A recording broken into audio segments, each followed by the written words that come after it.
Welcome. And today we're going to study the aging process and how that affects judgment and choices in student ministry. My name's Rick Harris.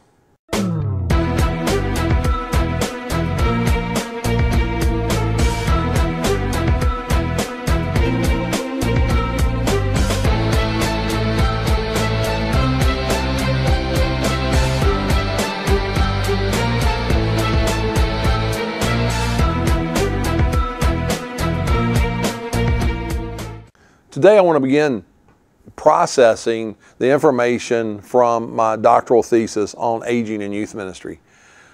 We'll do this in a multi-YouTube video set so that you'll be able to access the various points, looking at the age bracket as we go through. Today we want to focus on the background information, the research, and how that was all put together. And then in weeks to come, we'll be looking at different ages, the 20-somethings, the 30-somethings, the 40-somethings, all the way through. So I hope that each week you'll come back and you'll enjoy each section. One of those sections is hopefully going to connect to your age and the age that you are now in student ministry. As we start, I wanted to look first at the reasons for studying this aging process in student ministries. And I wrote down several. One is to help student ministers understand that student ministry can be a lifetime, not just a stepping stone. Gaining that information that you don't have to feel the pressure of moving on if God has so called you into student ministry. Also wanted to help student ministers better understand the aging process and how that's applied to student ministers' life. As I've been in student ministry for over 30 years, I know that I have changed. And in the beginning of my study, I was wondering, did I change? Did society change? Is it a compilation of the two coming together? I mean, why am I different in how I think and what I do in student ministry?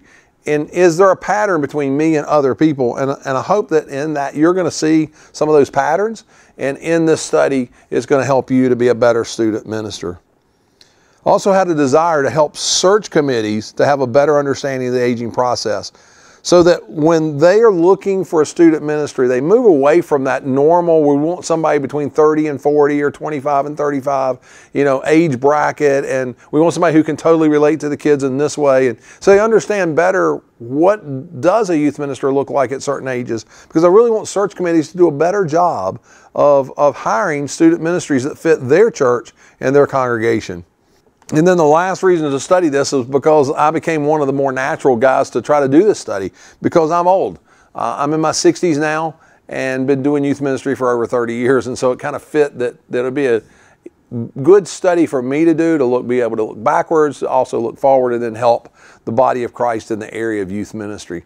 So I'm hoping that you watch with me and all these as we go through these, as we look at kind of the whole broad perspective of guys starting in their 20s and finishing in their 60s in youth ministry. The process of research for the topic on this concept of student ministers and the aging process was just several points. One, to review literature. There was only one book that dealt with aging in the student ministry. It was Wesley Black's book, An Introduction to Youth Ministry, and only one chapter in that book on aging. So this is an area where very few people have really looked at in any way. We also were going to do research in aging in general and the stuff that's been done in that world. And then aging in ministry, there's been some works that's been done in the general broad perspective, normally focused in on the pastor. There's also been studies done in aging and how you age in business. So we'll be looking at that as we go through the study. And then just the aspect of the aging concept in developmental psychology. We'll also add some information about the history of youth ministry or student ministry. That's to help us see how young student ministry really is in the scope of Christendom. And so I felt like we need to kind of take a look at that also. In developing a survey tool for this, there was a 25-question anonymous survey done. It was put out on a website that I had bought, and we used Google Forms to develop that. We surveyed Southern Baptist churches because that was the convention that I'm in, and as a convention, there's an organizational structure. It was an organizational structure I could work through to try to get the surveys out and get that information to student ministers. So I chose to focus in on Southern Baptist. Then taking those things that we've looked at, the surveys, the research and the such, we wanted to compare and contrast the research and then formulate from that some norms in student ministry aging process and take a look at what that looks like. During this project, we also took the data that we gathered in the surveys, and then we used that to compare to research that's already been done on the topic of aging and see how the specific student ministry research connected then to other research that's been done on this aging process. And then finally, to take all that information to make application from these comparisons and how that really does fit within the student minister's life and changes that could occur within their life. I wanted to start with some issues on the history of student ministry. With this question, how young or old is modern student ministry? And I have a few things. One, the early proponents leading to young people to have a biblical faith include Cotton Mather in 1724 and Robert Raikes in 1780. William Elliott opened a Sunday school in 1785, developed around that Raikes model. Sunday schools led by lay persons were the early form of student ministry. So instead of specific student ministry, there were Sunday schools, and they ended up breaking down into some levels of age gradedness, which created then an aspect or an opportunity for some student ministry to happen.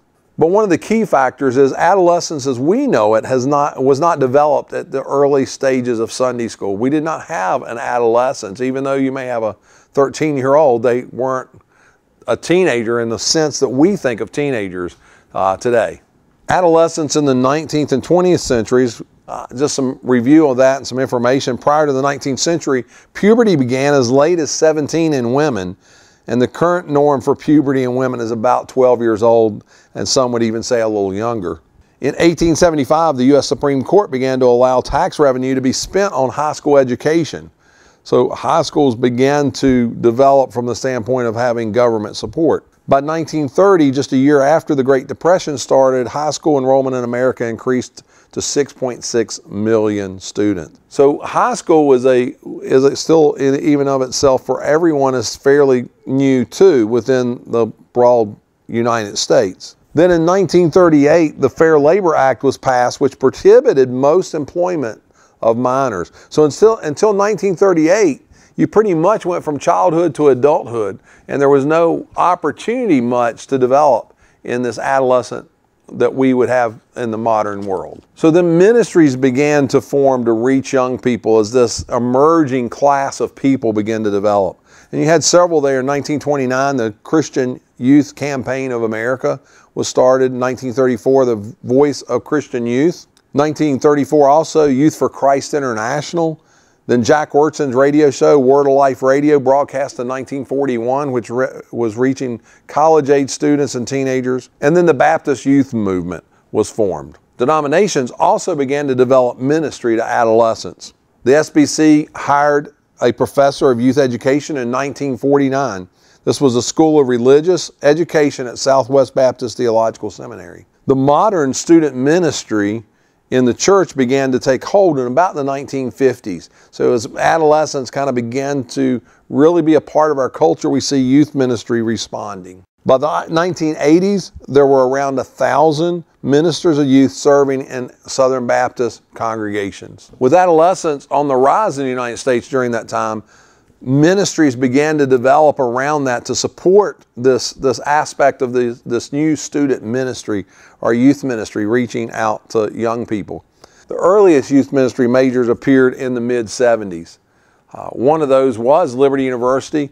I attended there for my undergrad. It was one of the earlier universities or colleges at that time to have a youth ministry degree, as colleges began to develop those to reach students and train leaders for reaching students. Then there were other ministries that arose to help the local church, things like youth specialties in 1968 and group publishing in 1974, as well as Sun Life Ministries in 1979. Some of you older guys remember being able to use those ministries, and they were around for a long, long time and are still around at some level even today.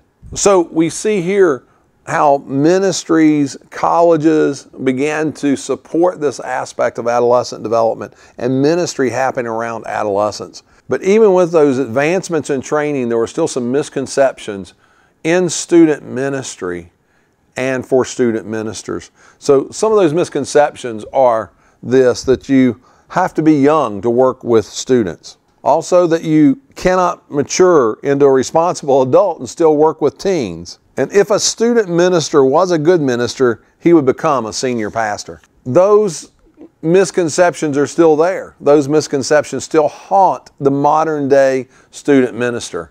And if you feel called to this as a lifetime commitment, you still will struggle with people and some of the things that they think, and they'll be in those misconceptions. Doug Fields, who is out in California as a student minister and has wrote the book, The Purpose-Driven Youth Ministry, says this: longevity in our field is uncommon. This is both unfortunate for the individual who leaves and tragic for the health of the church. The longer you work in student ministry, the easier it becomes and the better you minister to students. So Doug Fields understands this. Doug Fields understands the lifelong commitment and call to student ministers. But there are some barriers to student ministry that we find ourselves in that. One of those areas is not seeing longevity as a need. There's a lot of people who don't see the need to stay in student ministry, so they do still see it as this shorter term thing. Another barrier is the salary of the student minister.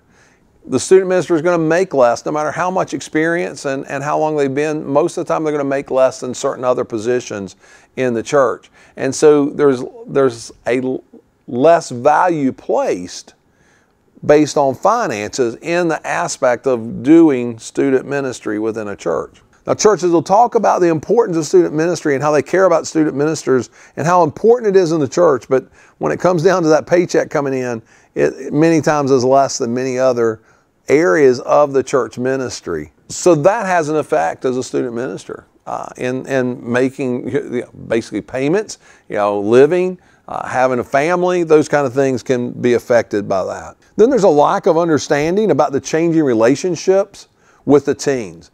A young 20-something youth minister is going to respond and connect to teenagers differently than a 50-something youth minister.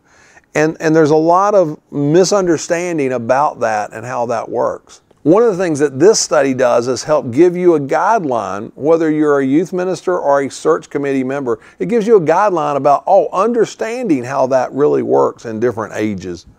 Then student ministers themselves, some because of all these things are around, they begin to have doubts about their being effective with students.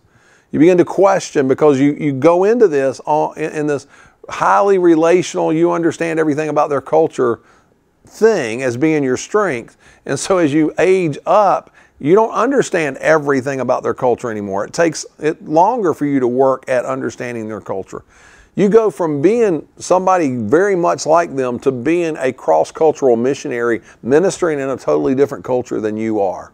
And the last barrier that I jotted down for this aspect of youth minister is this concept of having questions about future employment as the student minister ages.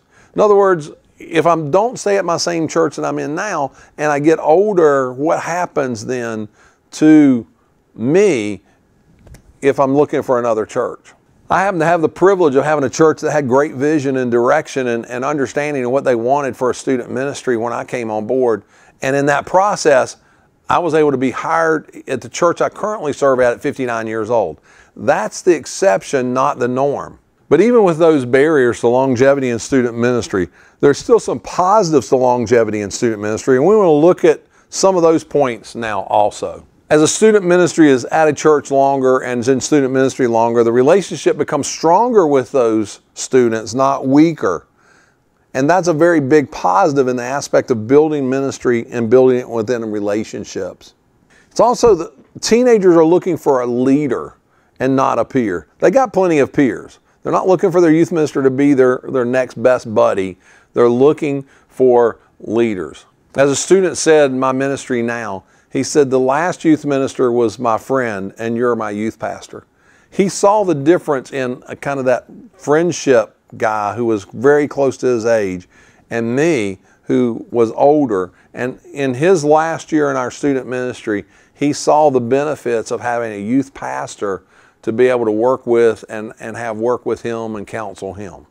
Another positive in having longevity in youth ministry is that older student ministry many times will become a positive role model, almost a father figure, if not a father figure, to some of the teens. Many of the teens have messed up homes. Many teens question their father figure and how good that father figure is, or mother figure even, in some of their lives. And sometimes a youth minister can kind of come alongside the family, not replace the father necessarily, but be a good father figure in the life of that teenager. The older you get in youth ministry, the better of a parenting ministry you can have. As you become a parent with a teenager in your home, you have the opportunity to come alongside parents. You become one of them. You kind of join their club, and so they have an opportunity to let you minister and speak truth into their life, because you do understand adolescents and teens in the home. I can tell you, for me, that was one of the eye-openers, because I was in a situation where I knew all the theory behind youth ministry. My wife had a master's in counseling, and so she knew all the theory and underneath developmental psychology. But when our son became a teenager, it was a whole new world for us, because we became a parent of a teenager. And that radically woke us up to some of the things that we had learned in school when we saw them really daily in our house. So an older youth minister can bring that to the table in the aspect of parent ministries. It was one of the reasons the church that I'm serving at now brought my wife and myself in on staff here, was to help out in the area of parenting and parenting skills. Parents then, with older youth ministers who've been around a long time, feel safer many times with their teenager, because they recognize that this person has kids of their own. They're gonna do better at protecting the student, make more rational decisions sometimes than young students, a young student minister would. And once again, this isn't always, but many times they'll lean towards that older student minister because of those things. And then, of course, just the longer the student minister is in student ministry, it's just going to be the more experience they have, the more common sense they have about how to do things within student ministry, the better they're going to be able to make decisions even on the fly, because they're doing it through experience that have come over the years. So there's some real reasons to stay in youth ministry. And there are also reasons to start, as God calls you, and to have that opportunity as a young person. But as you get older, there's some real reasons to continue to move forward, to see and stay in it, to be able to add benefits to the church and churches. If you're watching this as a search committee, recognize that you need to take a hard look as we work our way all the way through as to what kind of youth ministry does your church really fit your church, and who should you be looking for, versus, once again, that traditional kind of age zone of 25 or 30 to 35 to 40, to be able to look to what really fits you. So there's some background information about the study, about some of the reasons for the study, about some aspects of history, as well as the modern day adolescent approach, and then youth ministry coming into that. In the sessions to come, we'll be looking at the actual developmental psychology aspect of aging, and as well as the survey, and combining those in different age brackets. This information we have just gone over is pretty much background information. The new information will be pretty practical and allow you to make some application. So I hope you guys continue to check back with us as we continue to develop these short video vignettes about aging in youth ministry. If you like what you're hearing, please subscribe to my YouTube channel. I'd love to have you subscribed. Also, there's a link in the description that'll let you get to the doctoral thesis if you want to see the actual documentation. This PowerPoint is in the appendices of that, as well as the raw data of research if you want to look through those, if that's the kind of stuff you really enjoy. I will not be going through tons of that as we go through. I'll be just bringing out information that comes from that data. So if you want that, please click the link in the description there that gets you over to the doctoral thesis. Once again, thank you for listening to this part. It does give some background information around it, and I didn't want to leave this out and just jump right into the data processing of what we came up with as we did this research. Thanks again for watching. I hope you subscribe.